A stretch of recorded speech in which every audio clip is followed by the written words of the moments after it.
welcome everyone.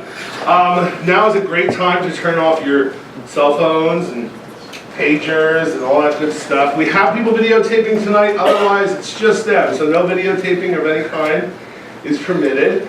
I'm thrilled to welcome Steve tonight. He's an old dear friend, and I'm really excited for you to hear his story. It's really, really interesting. He's chosen some beautiful music for everyone tonight. And before we start, I want to introduce his fabulous accompanist, Lee Dixon.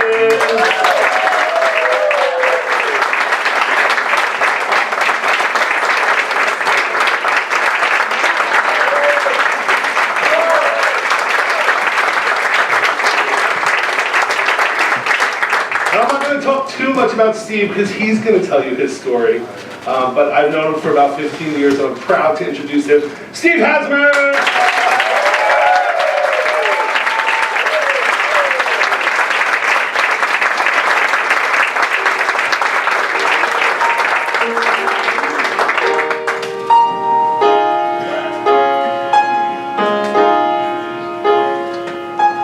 When I think of home, I think of a place where there's love overflowing. I wish I was home, I wish I was back there, with the things I've been knowing. Wind that makes the tall trees bend into leaning. Suddenly the snowflakes that fall have a meaning, sprinkling the sea makes it all clean. Maybe there's a chance I can go back, now that I've found some direction. It sure would be nice to be back at home, where there's love and affection. And just maybe I can convince time to slow up, giving me enough time in my life to grow up. Time be my friend. Let me start again. Suddenly my world's gone and changed its face, but I still know where I'm going. I have had my mind turned around in space, and yet I've watched it growing. And oh, if you're listening, God, please don't make it hard for us to believe the things that we see.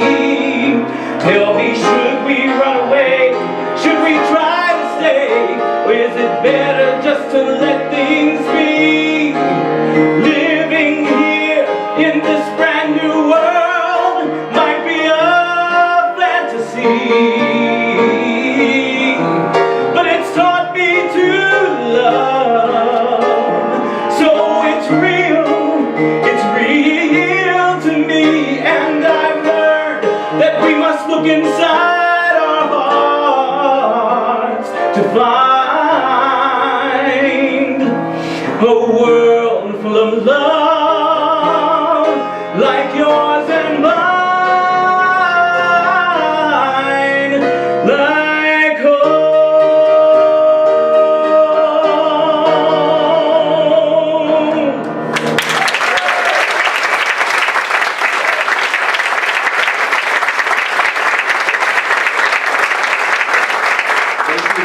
Thank you, and welcome everyone to my inaugural performance of A Journey to Grateful. It's the first one ever. Thank you all for coming. Tonight I hope to share with you some of my story, my own personal journey as a performer, as well as some of my favorite songs from shows that I've done or I would love to do. Many of you probably recognize that last song as Home from The Wiz. Now, growing up for me, home was Virginia. And you'll notice that I said a state and not a city, right? Growing up in the family of a Methodist minister meant moving around quite a lot, and more about that in a minute. I often have people come up to me and ask, you know, how is it that you became interested in musical theater or performing? And I would have to say that it started really early on with developing a love for music. Both of my parents are great singers, and of course we sang in church every Sunday, and I guess everywhere we moved had its own regional style of music, I guess. But my first exposure to musical theater was really through movie musicals. And we didn't have a lot of money to go see live theater in those days. So we always looked forward to those times during the year, every year, when those movie musicals would come on. And one of our favorites was The Sound of Music. So, you know, how could you not love the story and the music and Julie Andrews' voice?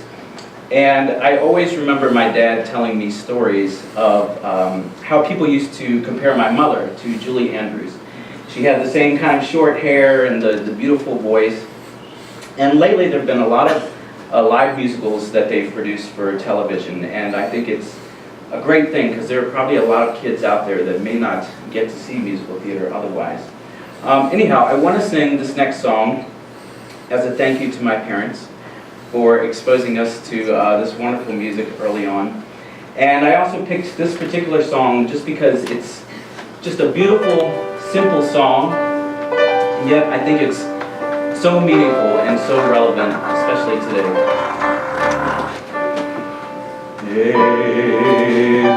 Edelweiss, Edelweiss, every morning you greet me, small and white, clean and bright, you look happy to greet me. Blossom of snow, may you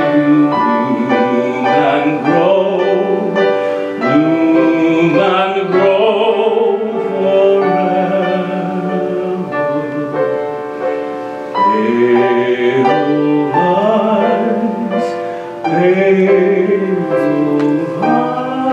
Edelweiss, bless my homeland forever.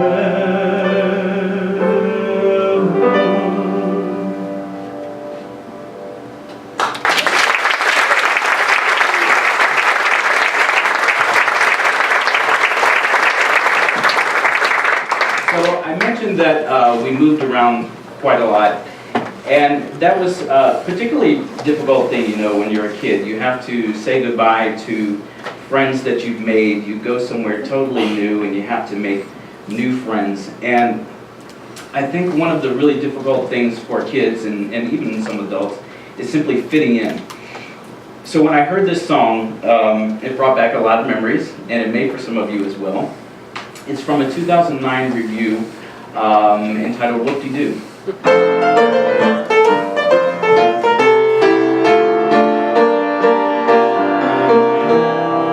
Clink a glass and wipe your eye for my bygone days at Highland Springs High, and the class I learned to dread, the ego buster they called Phys Ed.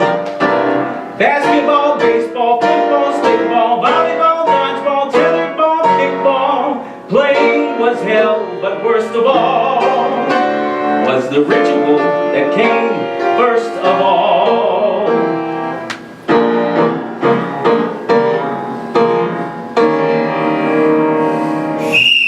Alright, captains, choose your team. Last one picked, non-athletic. Last one picked. At sports I was pathetic. Other kids could tumble and run, but my coordination was totally on. 6 guys left, stomach sinking. 3 guys left, my self-esteem was shrinking. Felt so ashamed I could have cried. Nobody wanted me on their side. How many notes did I forge to say, please excuse Steve from gym today.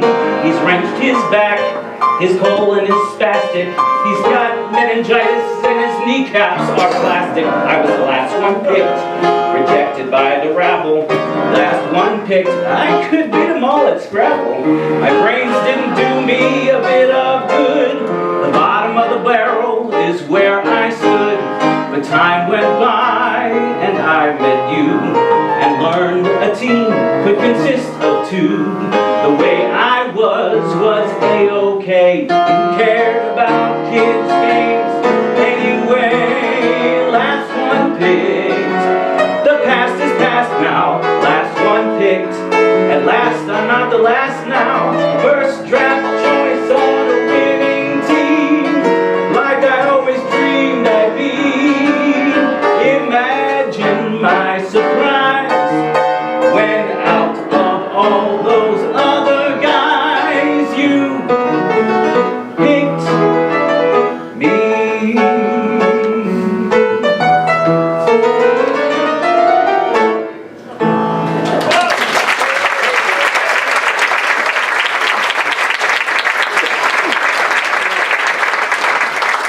Now, truth be told, full disclosure, there was another reason why I was often, the last one picked. It wasn't necessarily my athletic ability, but I did have this one other characteristic, which you may be able to guess from this song.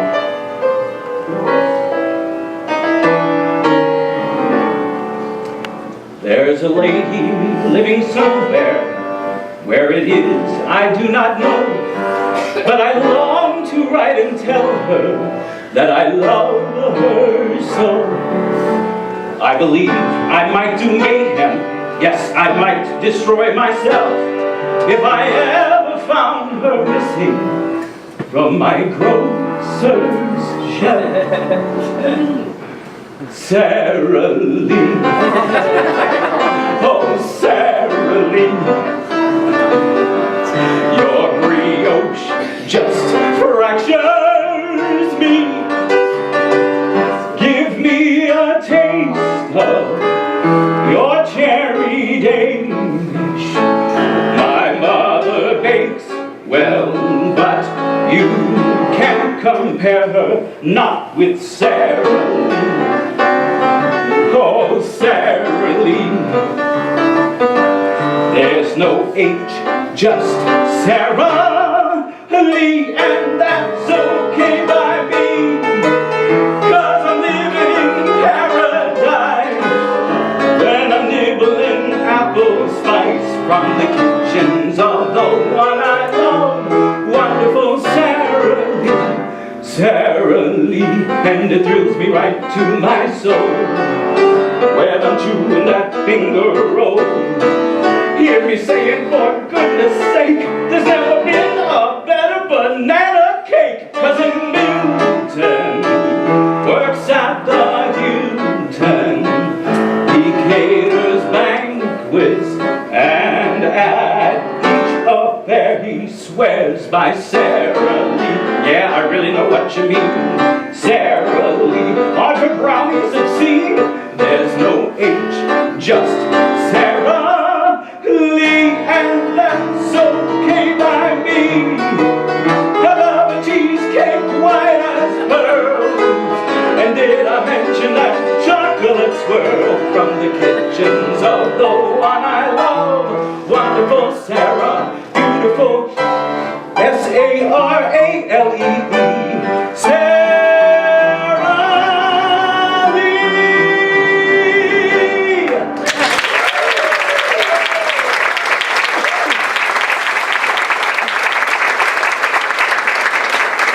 So, did you figure it out? Yeah, I was the chubby kid, right? There's another word for chubby, that thankfully I think has fallen into disuse. Although I did have this kind of PTSD-like moment the other day when I was shopping with my kids and I saw it. Husky. Anybody ever heard that word husky, right? Well, there's nothing worse than going back to school shopping with your dad and in what can only be described as a stage voice, or maybe it was like a preacher without a microphone voice, right? Excuse me, ma'am, Can you tell me where the husky section is? Now, in that moment, it feels that everyone's eyes are on you, right? Now, you know there's circular racks with the clothes that kids like to hide in? That's really cute, right, when you're 4. But not so much like when you're 14, right? So I was thinking about starting this online support group. It's going to be huskyisadog.com, you know, like all caps with maybe like an exclamation point or something, right? Anyway, you know, being the chubby kid, it wasn't that bad until I started getting older, right? And boys and girls, you know, stop being grossed out by each other and they start becoming interested in each other. And more often than not, I found myself put into this just friends category, right? So this next song by John Lucchino kind of does a good job of capturing that feeling. Sometimes I think my heart will burst like a balloon inside my chest, with all the love that's waiting here unexpressed. Fingers that ache to intertwine, warmest of chords but missing tune. Where is the laugh to echo mine? Send it soon. The words my lips would form, the circle these 2 arms might make safe and warm. Someone could be safe and warm. But maybe the love we yearn to give can find a release some other way, coloring how we choose to live every day, the kindness we can share.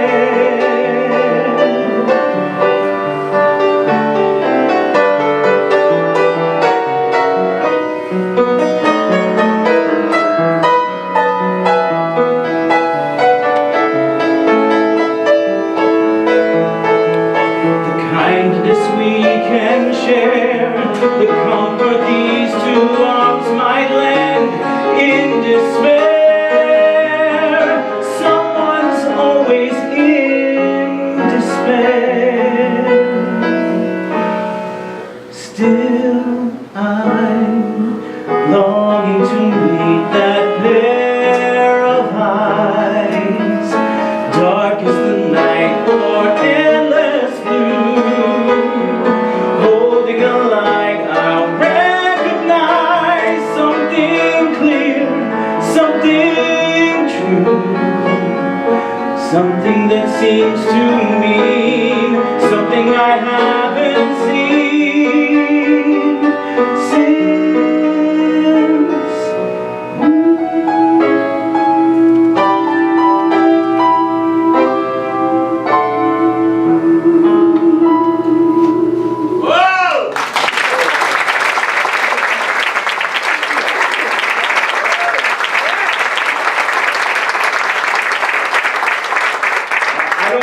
to get the idea that I had this awful childhood, okay? For the most part, it was pretty great. And when life wasn't going the way that I wanted it to, I would often immerse myself in reading books and feed my imagination, which is not a bad thing for somebody that might become an actor, right?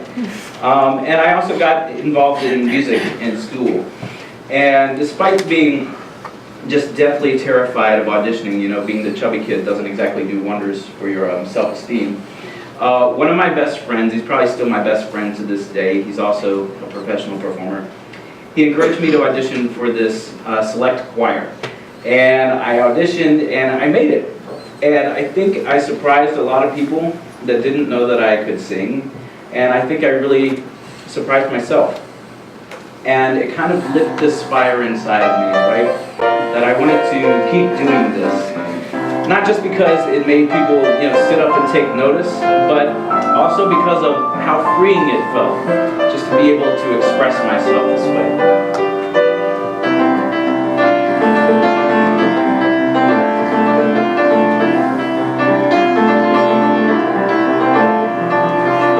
Everything has its season, everything has its time. Show me a reason and I'll soon show you a rhyme. Cats sit on the windowsill, children sit in the snow. Why do I feel I don't fit in anywhere I go?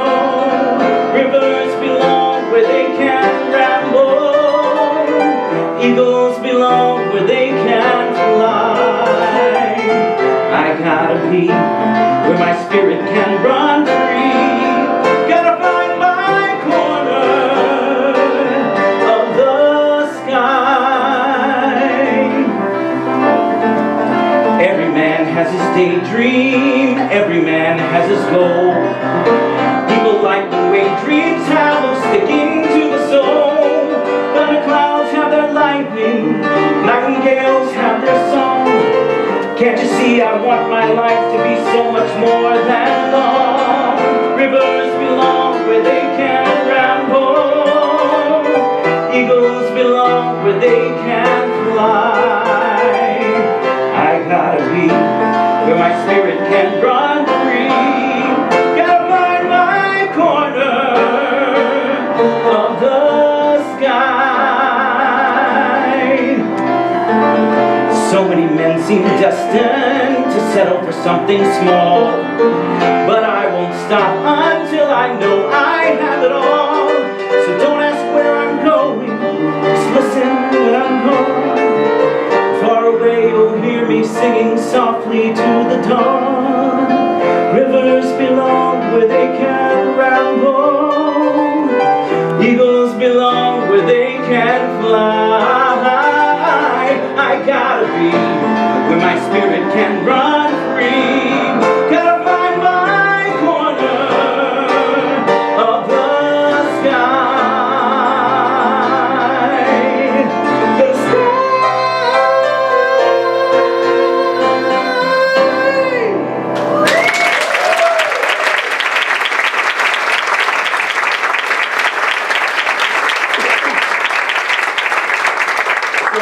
After high school, I decided that I wanted to keep studying music. I went on to get my bachelor's in music education from James Madison University. And while I was there, I was lucky enough to get into this group called the Madisonians. And it was a show choir. And I don't know if any of you guys remember that show Glee. Remember that show Glee? Well, we were Glee, right? Before there was a Glee. Okay? And I learned so much about performing from being in this group, and how much I really loved just being around a group of people who were so passionate and dedicated to what they were doing, and also just so supportive of each other. And despite being a school that doesn't have a lot of name recognition, it's not a music school, it's not a conservatory, we had quite a number of people that went on to Broadway or something similar.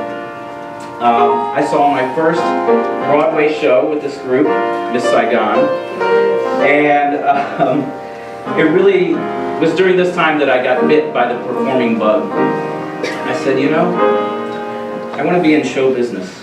I want to lift the spirits of those feeling low. Pour out my heart to people I don't even know.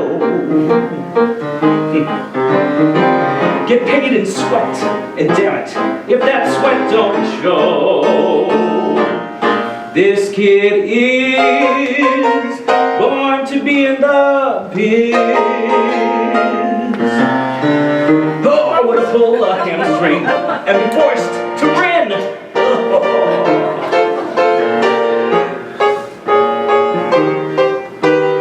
That really hurt. I'm listing Broadway Baby as my next of kin. This kid is born to be in the biz, to dance a dance, to sing a song. Not a bad reason for living. This is the place where I belong.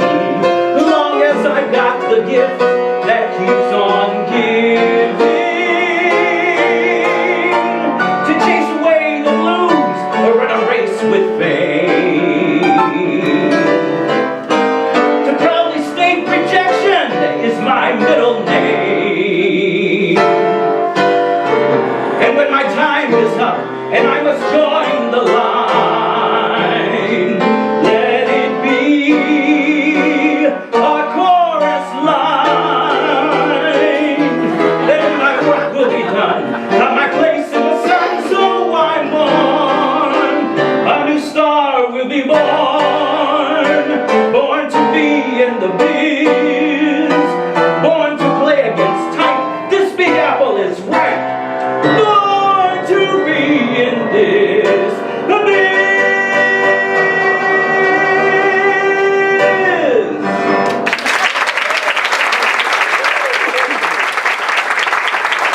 when you decide to make that move to New York City, you kind of have to have a little bit of that, right? I mean, you have to believe that you're going to make it. Now, maybe I was a little bit more naive than most, and it doesn't take you too long to realize what the reality is that you're trying to do. Now, when you get to New York, when you make that move, hopefully you have your essentials, right? You have your resumes, you have your headshots, you have your audition music ready, and you start going out to auditions. Now, most of us that are just starting out, we don't have an agent, we're not members of the union, so what that means is you have to get to these auditions really early to sign up for an audition slot, okay? And if you don't do that, you're going to be waiting there all day long. Now, one thing that happens fairly often at these auditions is that as the day wears on, the casting team realizes that they don't have enough time, they're running out of time, they're running behind. So they decide that they need to spend a little bit less time with each person, right? And what that means for you is that you have less time to sing your music. You have to cut your music. Now at a really, really generous audition, they might let you sing a whole song. I think 32 bars is probably pretty standard. And anything less than that, it gets to be pretty difficult to show them, you know, what you can do, right? Especially when you only have a couple seconds to sing your song, maybe 15 seconds or something like that. So this next song was written by the contemporary songwriting team of Carner and Greger. And they wrote it because a lot of their friends were complaining about this very self-same situation. And it's called the 8-bar audition song. Don't look up, no I swear, I'll be out of your hair in 8 measures. Done before I begin, as I sing from my heart, from my soul, from my life, for your pleasures. It's okay, don't let me intrude. Though I may have to throw in a bar 21/8 just to fit all I want to say in. And the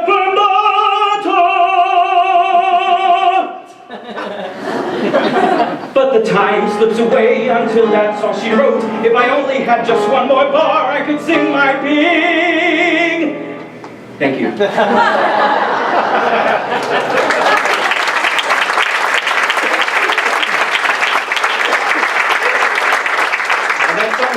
Just 8 bars, by the way. So all of my friends that moved to New York, and myself included, we all need to get survival jobs. We have to have some way to pay the bills while we're doing this auditioning, right? And by necessity, these survival jobs have to be very flexible. You know, they have to be okay with someone calling in at the last minute and saying that they can't come to work because they have, you know, whatever. And so these are often things like waiting tables. My survival jobs were cater waitering and temping. Those were my survival jobs. And after you do it for a while, and you notice these same situations cropping up, maybe not personally, but with your friends, you're going to lots of auditions, but you're not having any luck, you're not getting hired. So it starts to feel like all you're doing is waiting tables. That's one scenario. B, you're going to auditions and you're getting callbacks. That's great, right? But now you have a decision to make. Do you go to work tomorrow so that you can pay your bills because you're barely scraping by? Or do you go to this callback with the hopes of this chance of maybe getting this acting job that may or may not let you pay your bills? And keep in mind that sometimes you have to go to 2 or 3 or maybe even more of these callbacks before you get a job. And then there's this other scenario, which might be the most heartbreaking of all, really. You go to the audition, you go to all the callbacks, you get the job, right? You get the job, only to find out that maybe it doesn't even pay enough to make it worth your while to leave the city anyway. And so you're back there waiting tables, and now you've missed all this work and you're trying to make it up. So it's a very difficult thing to balance and juggle this. This next song, also by Carner and Greger, kind of captures the feelings of a lot of actors that work in the service industries.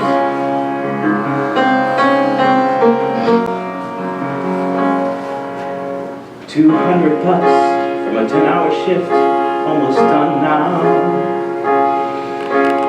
Home past 4, tomorrow's audition looks fun now. Waiting, it's steady, this job's pulling me through the lean time. It's not quite the dream, having some fun in the meantime. I won the big bachelorette table prize, cash in their pockets and lust in their eyes. I had a good night, they bought me a shot, and didn't remind me of all that I've not yet accomplished. And I'm waiting, making rent and some friends, waiting, living my life, enjoying the ride, putting ambition a bit to the side, in a job I guess I should be hating, but I'm not, and I'm waiting.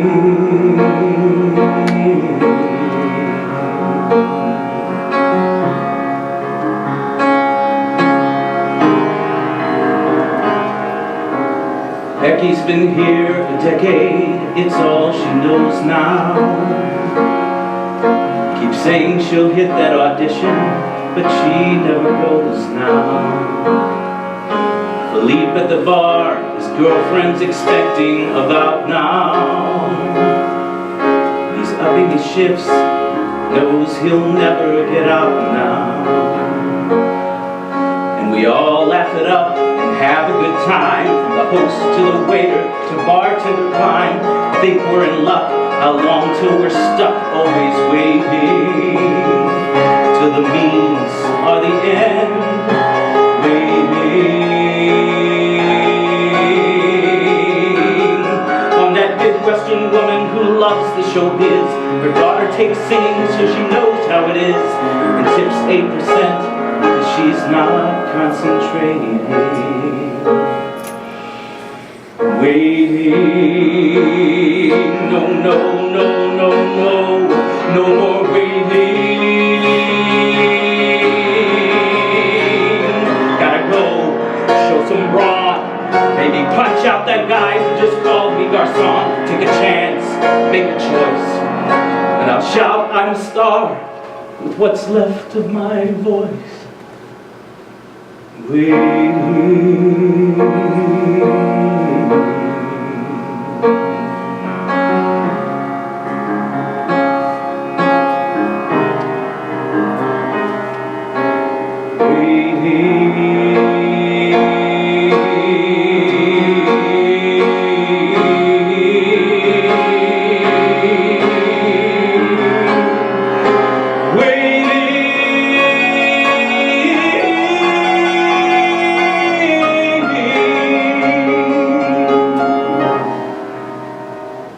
I'm waiting.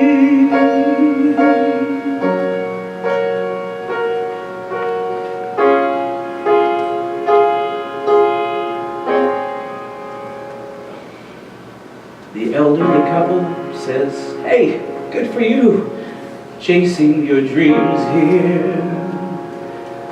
Have you been in Cats?" I smile as I stifle my screams here. Waiting.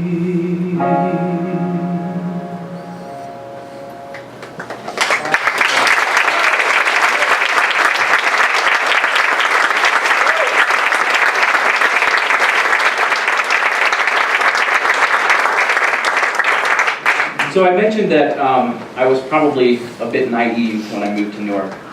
Well, I was also married, and the two of us moved there. She was also a singer, actress, trying to make it, and we talked, and we knew that we were both going to have to be apart.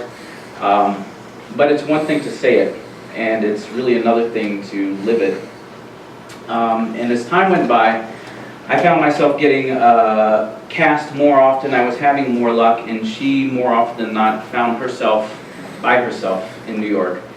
And it really made things difficult. And as more time went by, I found myself turning down jobs a lot of really good jobs because I didn't want her to be alone. And that put a lot more strain on the relationship. And eventually she got to a point where she was ready to leave New York City for good. And I just wasn't. And I got this job offer to go out on a national tour for 8 months. It was My Fair Lady, and I took it. Now this next song comes to me by way of John Saunders, who was on that tour with me. And he kind of witnessed, to some extent, the end of my first marriage. The song is Her Face from Carnival, with music and lyrics by Bob Merrill. And what's kind of striking about the song, I think, is how it goes from kind of anger and frustration to this really tender spot to kind of resignation and acceptance that maybe these two characters, Paul and Lily, really aren't meant to be together.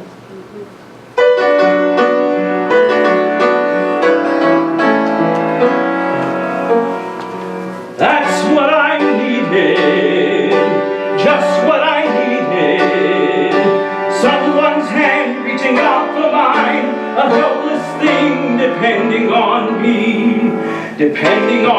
to bear its burden, clothe and feed it, practically carry it. A grown-up girl with the mind of a child, depending on me, measuring me, staring at me, measuring me.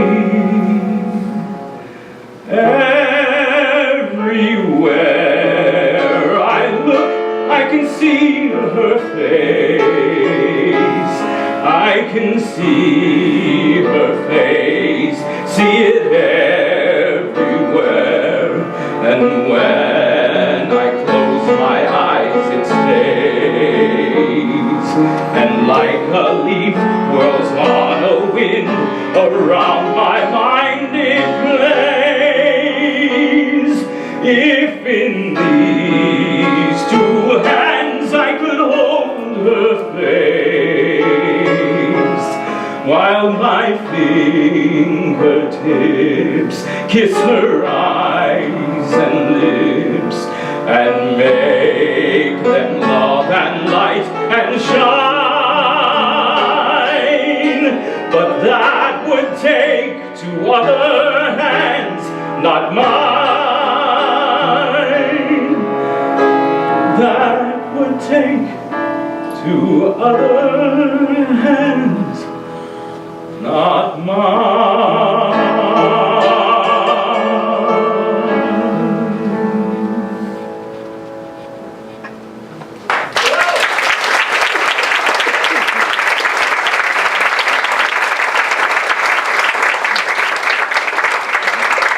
So I stayed on in New York for a couple more years after this, going to auditions. And after you have been to auditions for a couple years, you start to accumulate some really interesting audition stories. Okay, so I'm going to share with you two of mine.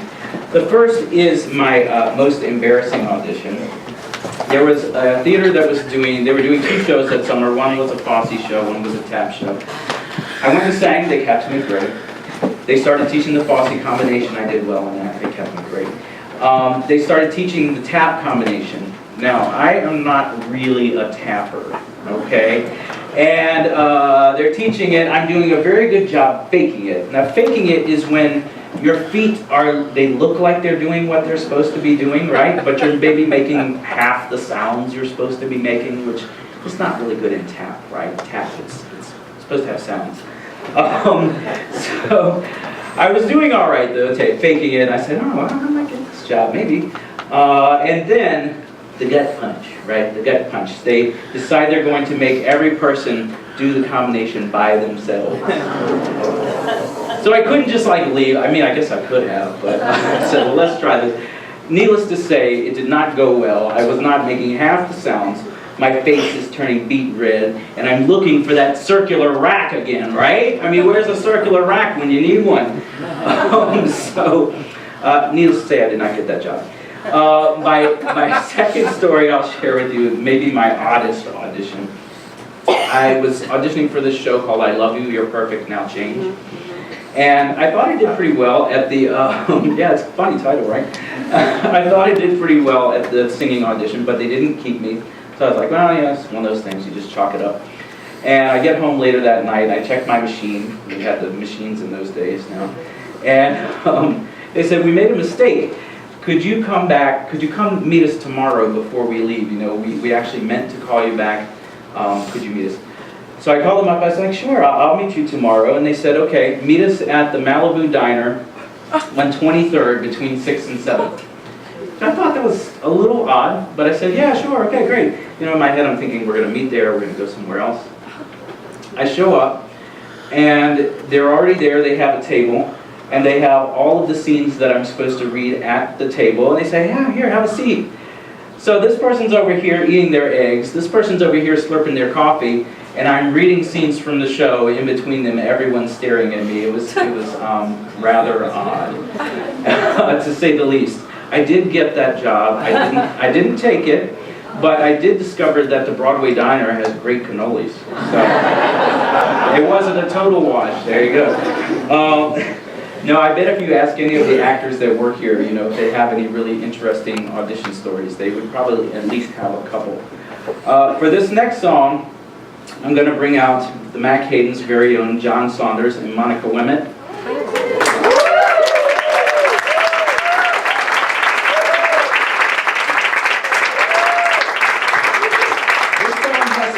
Really true-to-life audition scenarios or experiences, okay? And I think that you might recognize the tune. On my first bad audition, the pianist said to me, I can't play the song in your key. On my second bad audition, my temp job said to me, you have to stay. And I can't play the song in this key. On my third bad audition, the breakdown said to me, you're just too short. Stupid temp job. And I can't play your song in this key.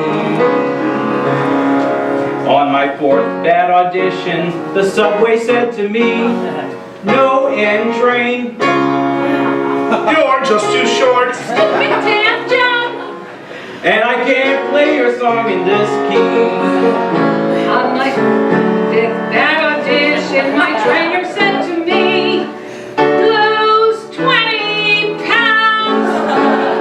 No end train. You're too short. Stupid temp job. And I can't play your song in this key. On my sixth bad audition, my agent said to me, you need new headshots. Lose 20 pounds. No end train. You're too short. Stupid temp job. And I can't play your song in this key. On my seventh bad audition, the doctor said to me, your cords are swollen. You need new headshots. Lose 20 pounds.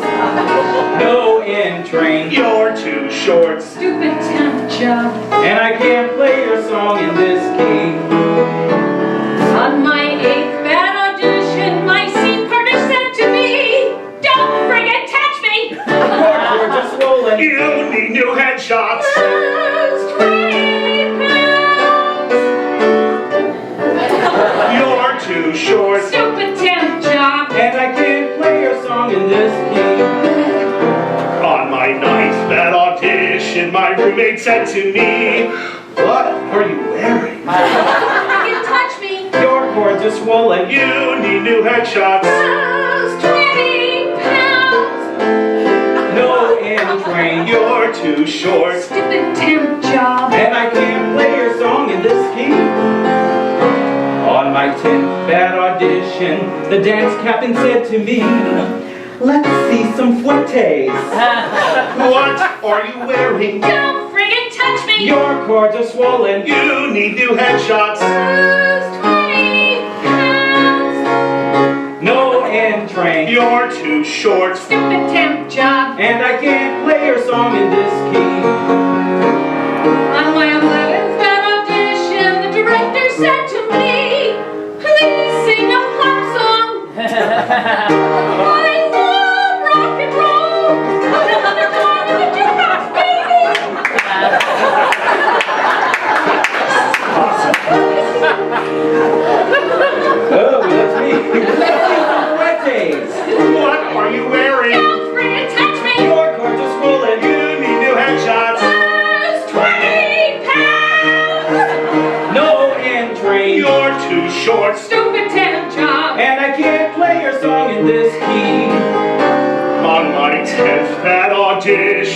21-year-old casting assistant said to me.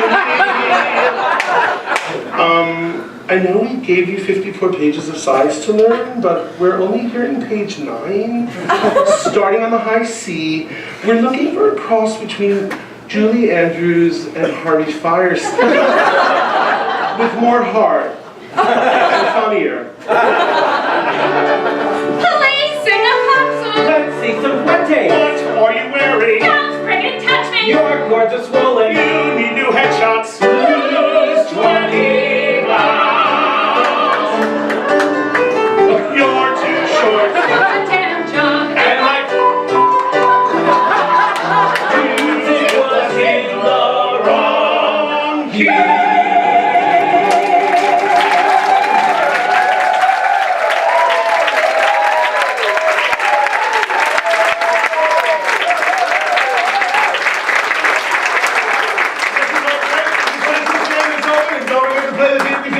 Let's make some noise!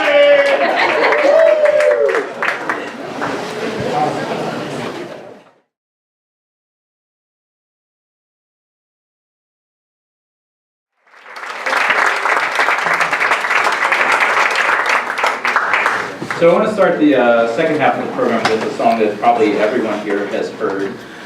I no longer live in New York, but no matter where I go, I kind of feel like I'll always carry a piece of the city with me. I think that anyone that's lived there for any good length of time, you know, they kind of take it as this point of pride that they lived there, they survived there, maybe they even thrived there. And I love this next song for a number of reasons. In the context of the show, you get the perspective of the young ingenue that's just gotten there to the city and she's determined to make it, you know, and then you also have the other perspective of this guy that's been there for a while, or maybe they're returning and they still love the city for all its challenges. And I can't think of a sweeter homage to the Big Apple than NYC.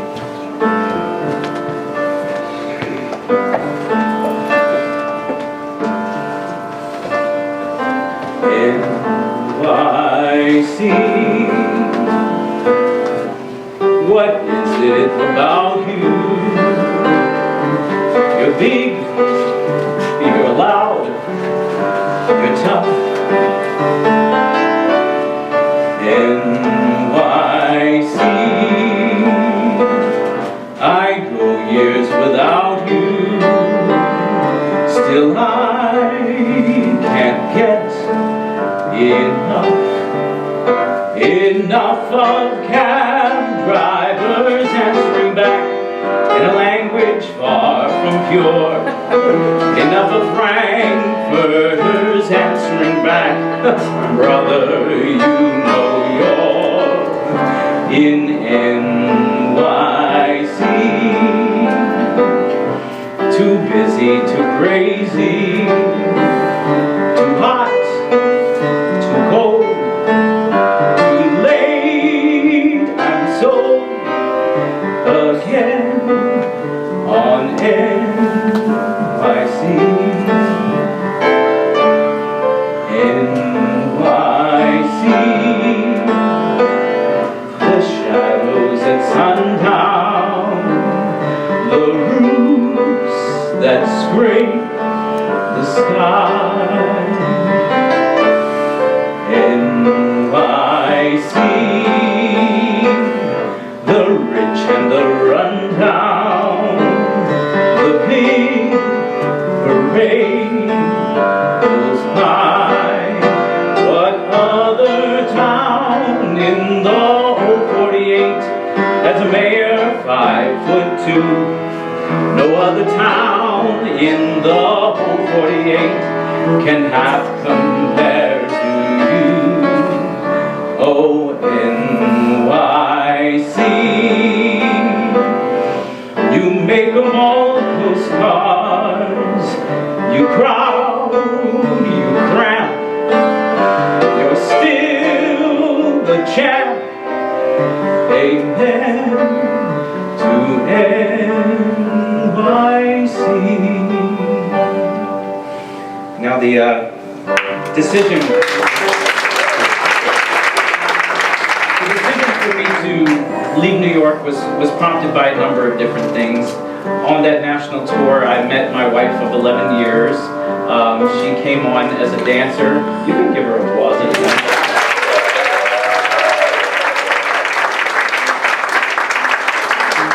She came on as a dancer toward the end of the tour, and we worked on and off together. I mean, worked with each other and apart from each other for a couple years in New York. We literally set sail working on ships.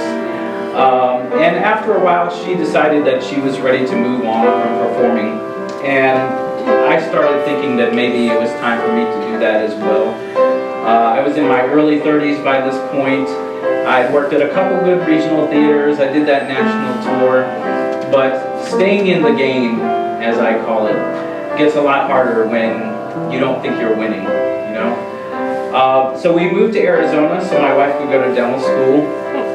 I had a number of different jobs just to pay the bills, and we always knew when she was done that we wanted to move back east, and we ended up in western Massachusetts. This next song is kind of about that point in your life when you're ready to take maybe a new path or a new direction in your journey. It was written by the team of Scott Berthel and Paul Label for their 2009 review entitled Sort of Love Songs.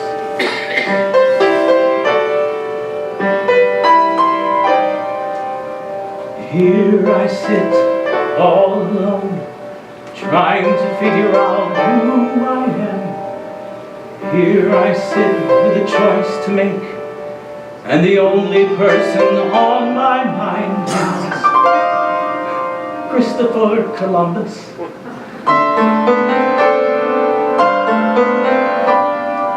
In 1492, Columbus sailed the ocean blue, a new frontier, uncharted seas, a chance for new discoveries. Was he afraid?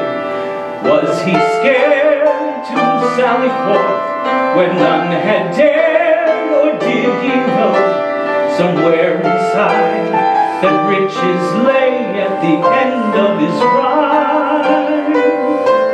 Whatever he felt, he took that leap and ventured forth on the ocean deep.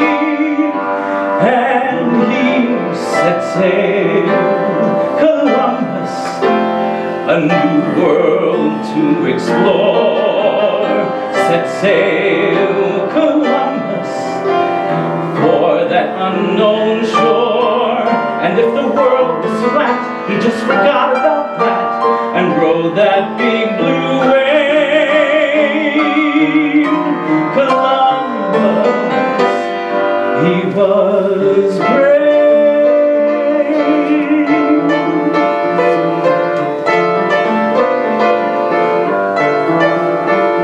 In 1969, the moon became our Valentine. A new frontier, uncharted skies, a chance for us to fantasize. Is there life? Tell us please.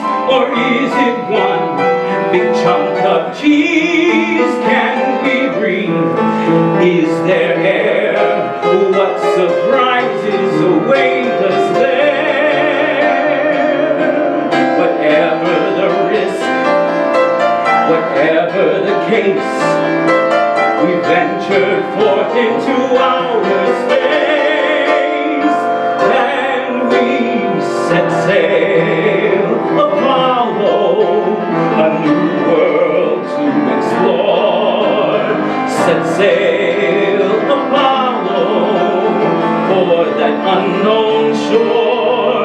If we were scared to go, we didn't let it show. We rode that starry wave.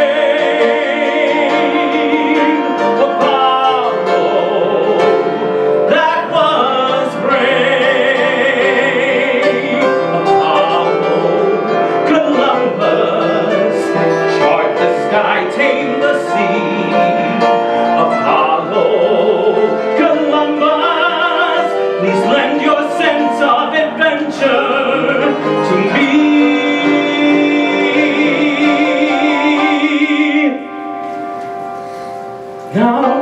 streets today, and I'm searching for the way. Which road to take?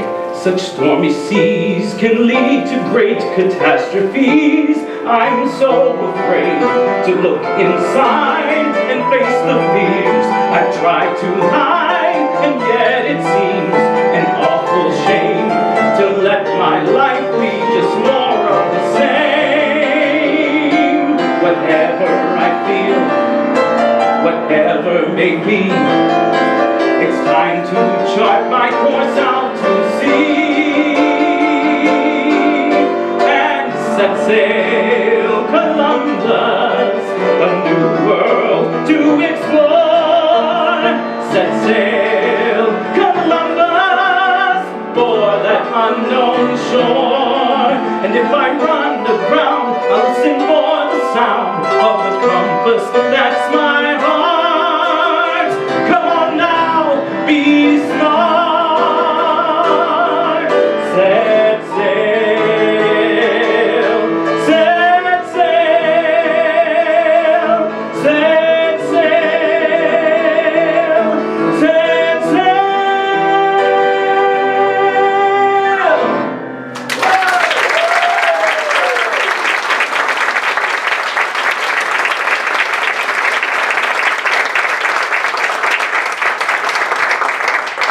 This next song was also written by Paul Lazel of Berkeley and Lazel.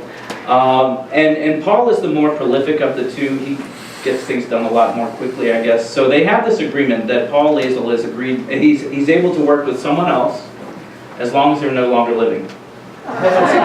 Sounds reasonable, right?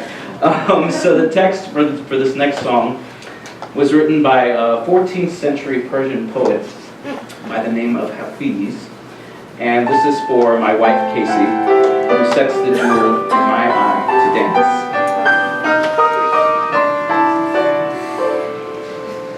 Whenever God lays His glance, life starts clapping. The myriad creatures grab their instruments and join the song.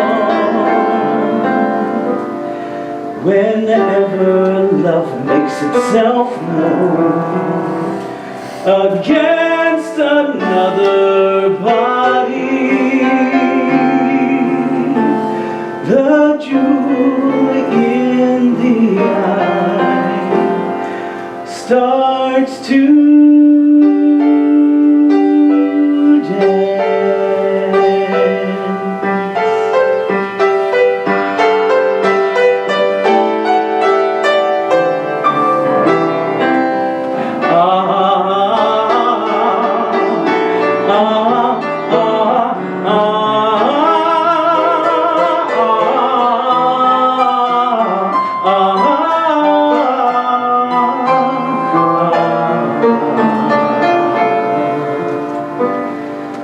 whenever love makes itself known against another body, the jewel in the eye starts to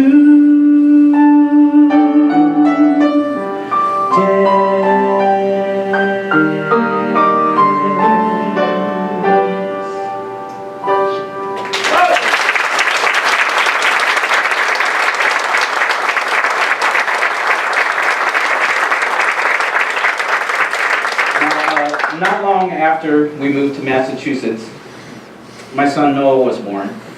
And after Mom went back to work for quite a while, it was just Noah and I at home, the two of us together, experiencing life, going out on adventures. You know, I guess when you're new to life, everything's a new adventure, right?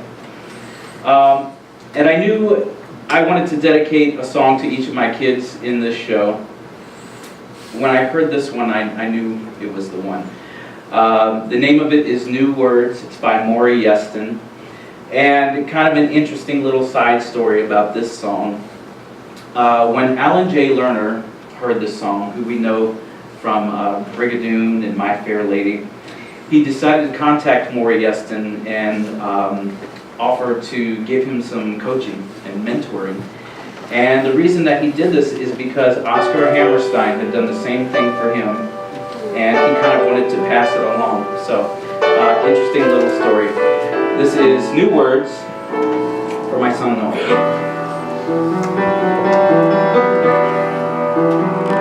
Look up there, high above us, in a sky of blackest silk.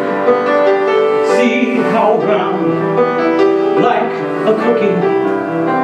See how wide as milk. Call it the moon, my son. Say moon. Sounds like your spoon, my son. Can you say it? New word today. Say moon.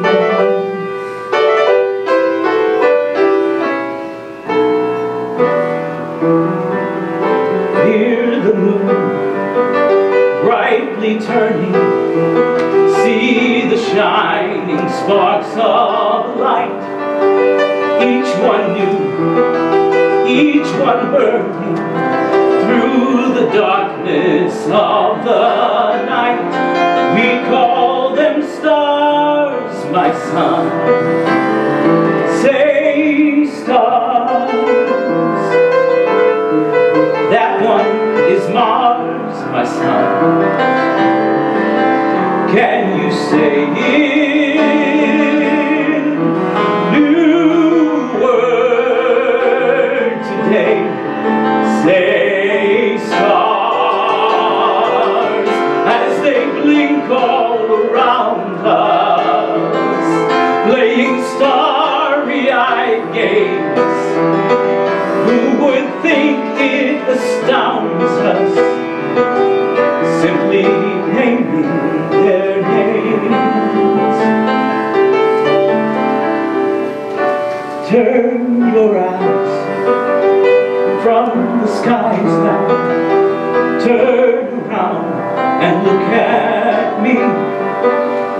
There's a light in my eyes now, and a word for what you see.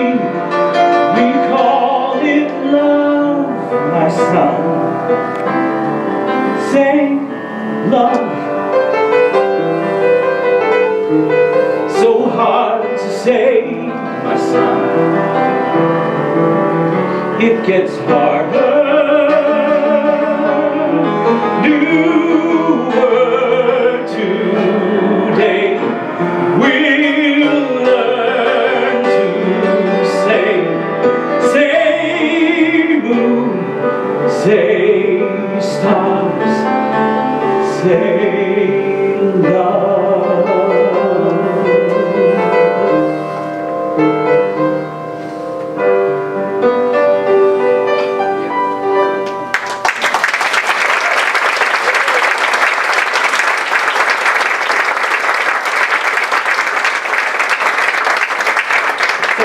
I can't sing a song for my son Noah without singing a song for my daughter Lily.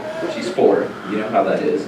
Now, I have to say, growing up in my family, it was pretty much all boys. I mean, I had all brothers, all my cousins were boys, except for one lone girl, Sarah. She's here tonight. Hi, Sarah. So when I found out I was having a girl, I was like, oh my goodness, I have no clue. I don't know. I'm not used to that.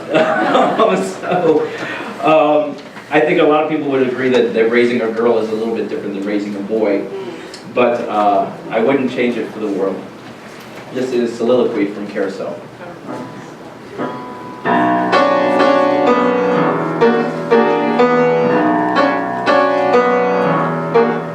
I wonder what you think of me. I bet he'll call me the old man. I bet he'll think I I can lick every other fella's father. Well, I can. I bet that he'll turn out to be the spitting image of his dad. But he'll have more common sense than his wooden-headed father ever had. I'll teach him to wrestle and dive through a wave when we go in the morning for a swim. His mother can teach him the way to behave, but you won't make a sissy out of him. Not him, not my boy, not Bill.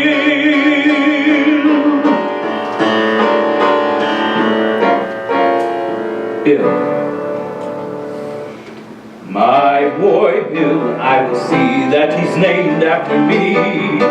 I will. My boy Bill, he'll be tall and as tough as a tree. He'll build like a tree, he'll grow with his head held high and his feet planted firm on the ground. And you won't see nobody dare to try to boss him or toss him around. No pot-bellied, baggy-eyed bully will boss him around. And I don't give a damn what he does, as long as he does what he likes. He can sit on his tail or work on a rail with a hammer and spikes. He can ferry a boat on a river, or pedal a pack on his back, or work up and down the streets of a town with a whip and a horse and a hack. He can haul a scow along a canal, run a cow around a corral, or maybe walk for a carousel.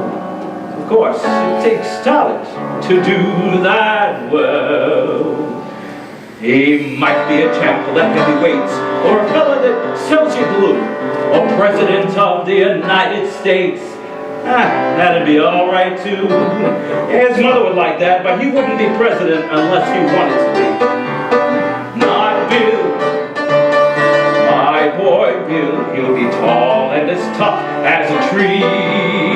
We'll build like a tree, he'll grow with his head held high and his feet planted firm on the ground. And you won't see nobody dare to try to boss him or toss him around.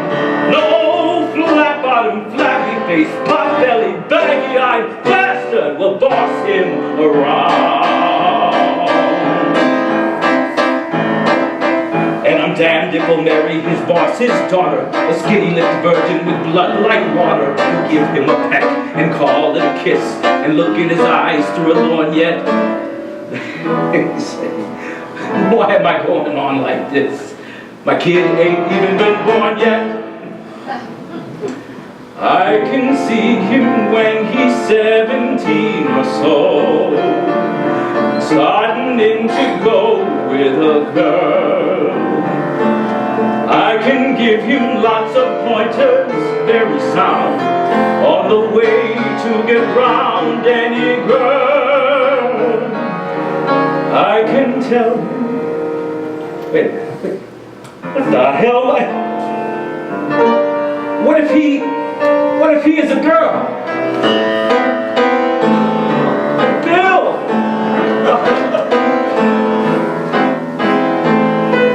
What can I do for her? What can I do with her? I'm just a bum with no money. You can have fun with a son, but you gotta be a father to a girl. She mightn't be so bad with that. A kid with ribbons in her hair, a kind of neat and petite little tin type of a mother. What a pair! I could just hear myself bragging about her. My little girl, pink and white as peaches and cream is she. My little girl is half again as bright as girls are meant to be. Dozens of boys pursue her, many a likely lie. does what he can to woo her from her faithful dad. She has a few pink and white young fellas of 2 or 3, but my little girl gets hungry every night, and she comes home to me. My little girl, my little girl. I gotta get ready before she comes. I gotta make certain that she won't get dragged up in slums with a lot of bums like me. She's gotta be sheltered and fed and dressed in the best that money can buy. I never knew how to get money, but I'll try. By God, I'll try. I'll go out and make it, or steal it, or take it, or die.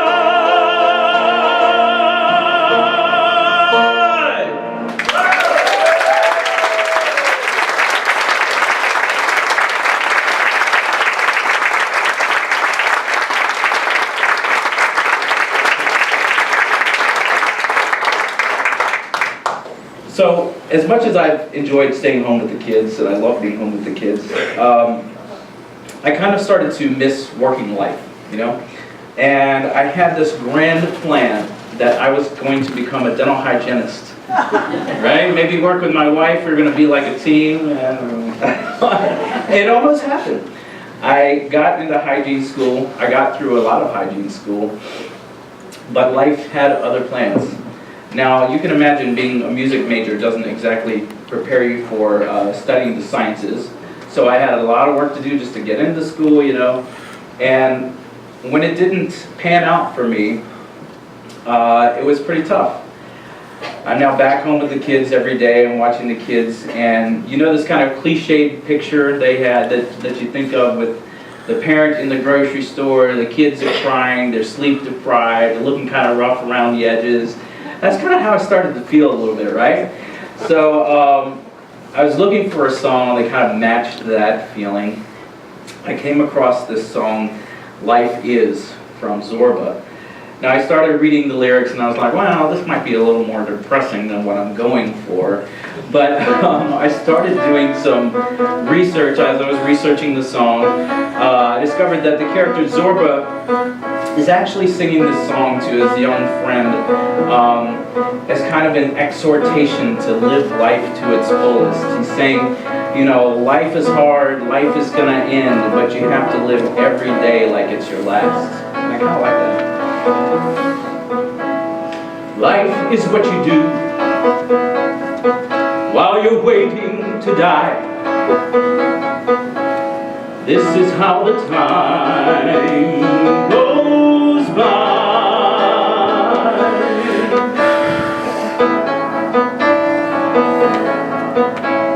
Life is where you wait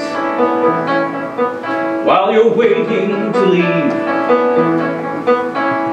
Life is where you grin and grieve.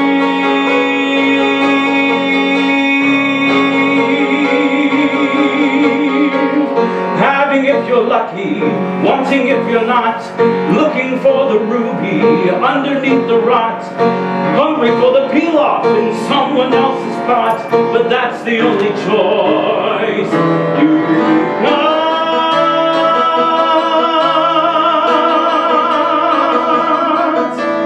Life is where you wait, just before you are flat. Life is only that, Mr. Life is simply that, Mr. That and nothing more than that.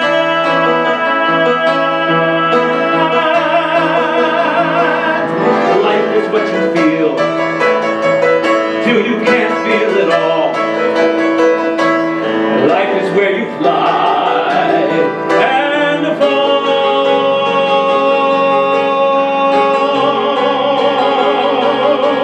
running for the shelter shelter, naked in the snow, learning that a teardrop's everywhere you go, finding it's the mud that makes the roses grow, but that's the only life you know.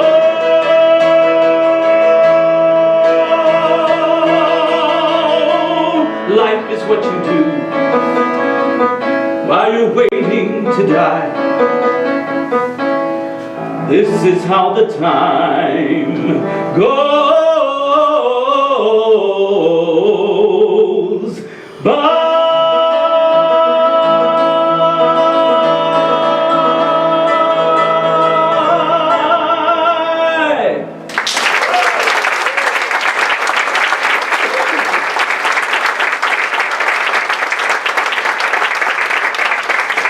So, now it's 2015. I have no idea what I'm going to do in my life now. I'm thinking maybe I'll make a return to the stage. I started taking voice lessons with a wonderful soprano and voice teacher in the area, Maureen O'Flynn. Just trying to, oh yeah, all right. Just trying to get myself back into shape. And also coincidentally, around this time, I'm looking on Facebook of all things, and I see John Saunders. I'm like, oh, John Saunders. And then I see Manhattan Theater, and I see Chatham, New York, and I think, wait a minute, Chatham, New York, it's only about a half an hour away from here. You know, and I never knew that he was just a half an hour away from me, you know, and we've been in Great Barrington for a couple years. So I call him up, he comes over for dinner, he met the kids, he had never met the kids. I told him that I was thinking about returning to the stage, and he came to see a solo concert that I did, and the rest, as they say, is history. And he really gave me a great gift in taking a chance on an old friend that had not been on the stage in 9 years, and also giving me the opportunity to play one of what has been one of my favorite roles in Emile de Beck from South Pacific. I hope that you're not tired of hearing it, because I really don't ever get tired of singing it, but I'd like to sing Some Enchanted Evening from South Pacific.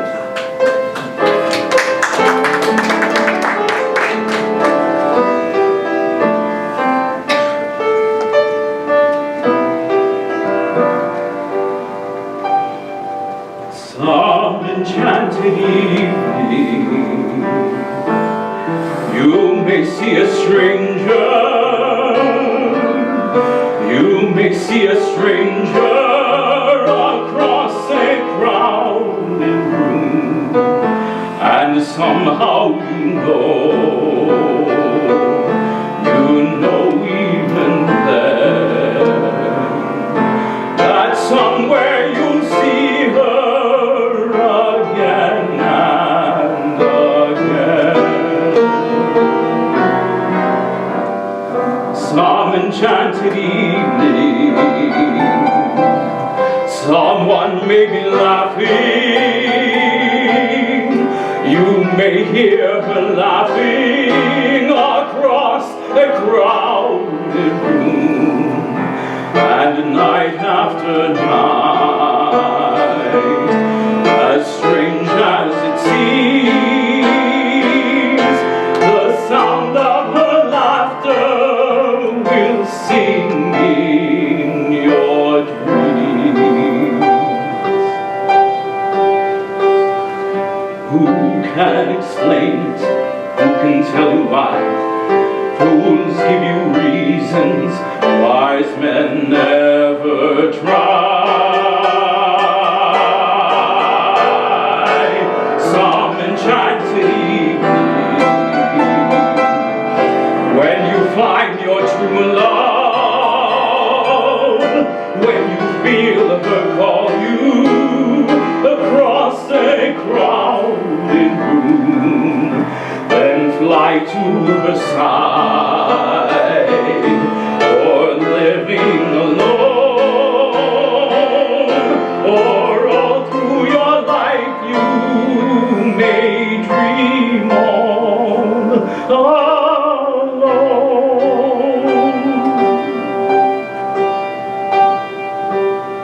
Once you have found her, never let go. Once you have found her, never let her go.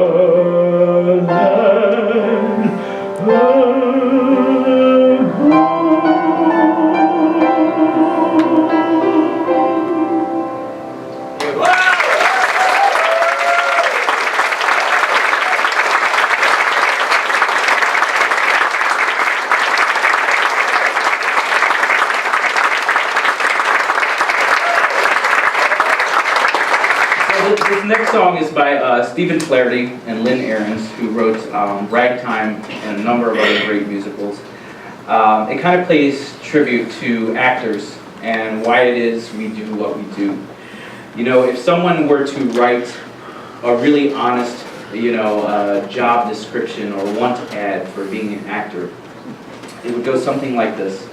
Come join this exciting career where you will be chronically unemployed, right?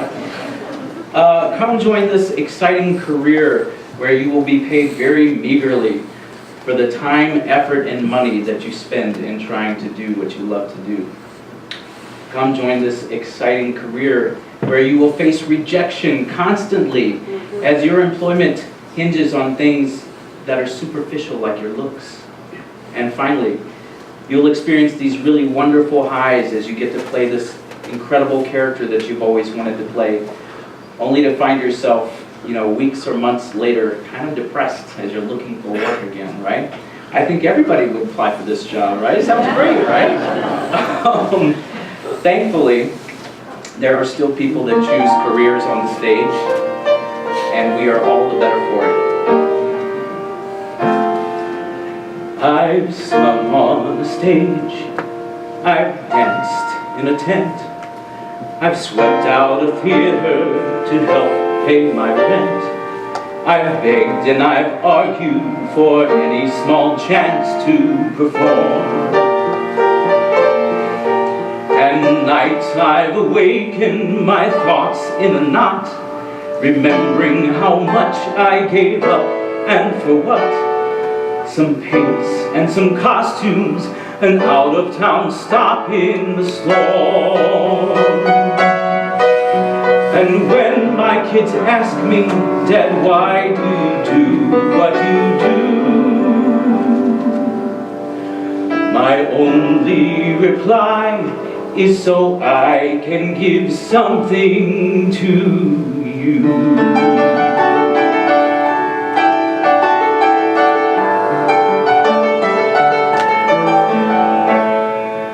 Why does an actor continue today, or a dancer get up from afar? Men without nets dangle high in the air, but it's really the same for us all. Standing on ladders or stages, giving our best down through the ages. What are we hoping for? What do we fear? I say we yearn to leave something that lasts, to be known for what little we've done.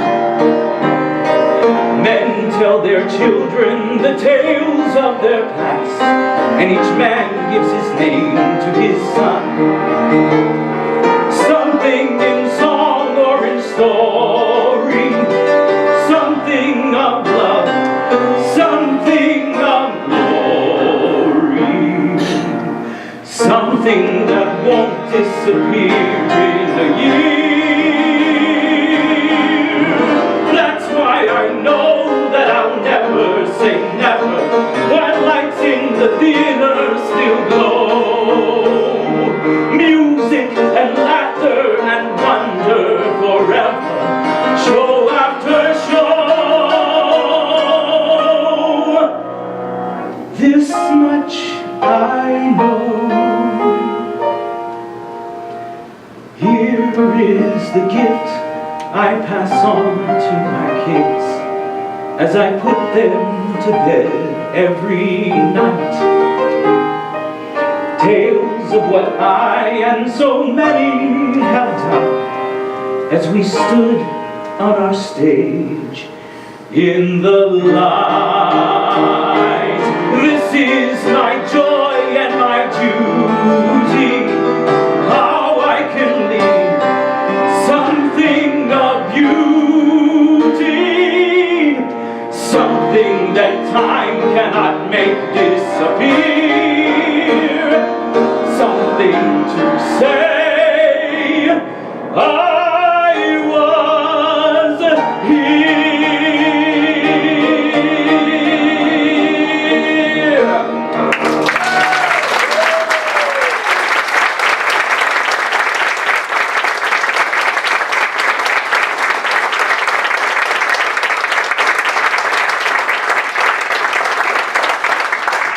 So finally, I want to leave you with this one last song. It's by John Bucchino. It's entitled Grateful. The name of this show, after all, is A Journey to Grateful. Such a simple word, grateful, and yet it can be such a hard place to reach at times. I think sometimes it comes with time and perspective. Sometimes it might be as simple as just taking a moment. So I am thankful and grateful for all of the wonderful people that I've met and the incredible experiences that I've had from being on the stage. I'm thankful for those 9 years away because they gave me a chance to start a family. And it also reminded me how much I really miss this. Isn't it funny how sometimes a journey can bring you back to the same place you started? Hopefully, you're a changed person. Hopefully, you're changed for the better.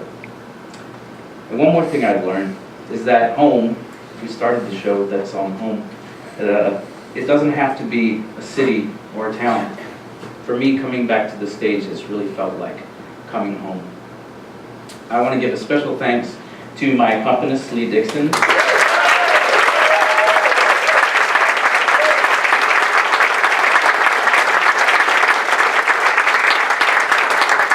Special thanks to John Saunders, who gave me this opportunity.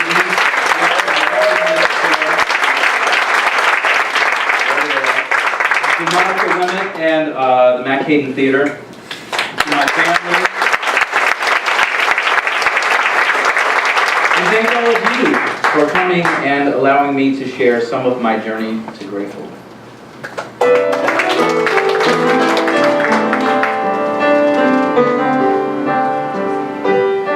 I've got a roof over my head.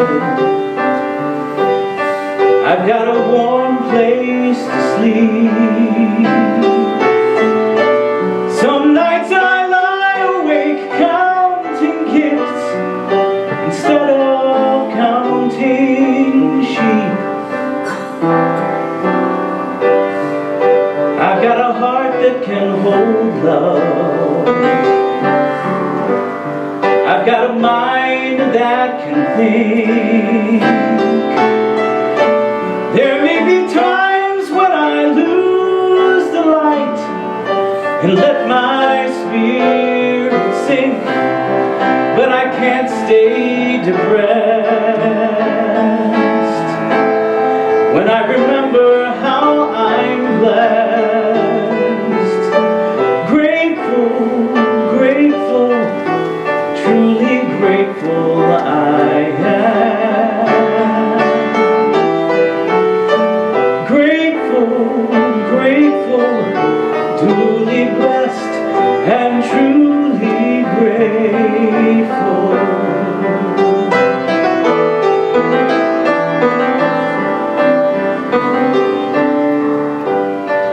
In a city of strangers, I've got a family of friends. No matter what rocks and brambles fill the way, I know that they will. I feel a hand holding my hand. It's not a hand you can see, but on the road shepherd me through delight and despair, holding tight and always there. Grateful, grateful, truly grateful I am. Grateful, grateful, truly blessed and truly grateful. It's not that I don't want a lot, a hope for more, a dream of more, but giving thanks for what I've got makes me so much happier than keeping score in a world that can bring pain. I will still take each chance, for I believe that no matter the terrain, our feet can learn to dance. No matter what stone life may sling, we can mold